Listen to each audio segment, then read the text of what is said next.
Hello folks, just a quick video to share with you my thoughts on Radio 4 Longwave closing down at the end of this month.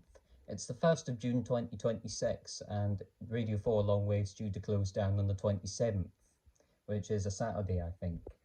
Radio 4 is on 198 kilohertz, or around about 1500 meters if you're using an older set like I am. It's inevitable really, the close down, for three reasons. One, there's a decline in listener numbers for longwave. There have been for a number of years. People, especially in my local area, are more likely to listen to FM and other ways than on longwave these days. Two, not a lot of radios come with longwave these days. A lot of radios when I was younger, I mean I'm only 19, used to come with medium and FM rather than longwave. There were a couple of longwave capable sets in my house when I was younger, but I never really paid attention to the band. And a third reason, the main transmitter, Droitwich in England, has a valve or valves, I don't know if there's more than one, maybe it's just one, that are no longer made, and they help to keep the station running. And if it breaks down or they break down, then it can't be replaced. And that's the end of Radio 4 Longwave. I live in the Berghead transmission area, which is one of the other longwave transmitters. There is Westerglen in central Scotland and Berghead in northern Scotland, which have longwave on 50 kilowatts of power.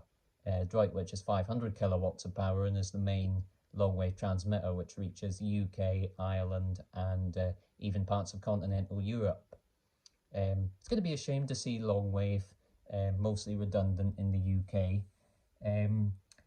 You may be able to receive Poland or Algeria at night, but you'll have to rely on good atmospheric conditions, as these signals often at night bounce off the ionosphere and end up hundreds or even thousands of miles away from where they're being transmitted, which is known as skywave or skip. And it's more likely to happen with long wave because of the longer wavelengths than there are medium wave, as you'll notice. There are a lot of people who still listen to medium wave in my area, but it's mostly Radio Scotland and Radio 5 Live. More people here are more likely to listen to Radio Scotland because some football games are only transmitted on medium wave and on digital radio and all that. And we don't have Radio Scotland on DAB up here, only FM and medium wave and online and stuff like that. But yes, that's my thoughts on Radio 4 Longwave closing down. So thank you much folks, and goodbye. Something I must add before I go is that there were two other longwave stations that closed down in the last few years. One of them was RTL on 234 longwave.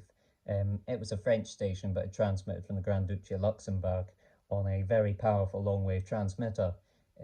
I remember receiving it sometimes, and I live in the north of Scotland, so that's a long way away from the transmitter, but I could only receive it at night.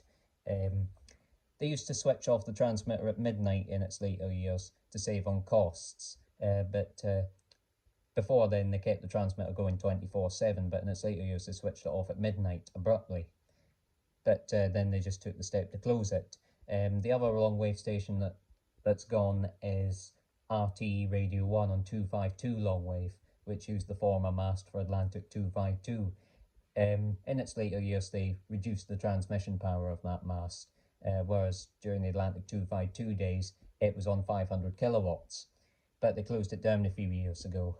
I do remember getting it, but I was more likely to get, for some reason, I was more likely to get RTL on 234. But both of these longwave stations are closed, and the mast in Ireland has now been dismantled. I don't know about the one in Luxembourg, goodness knows.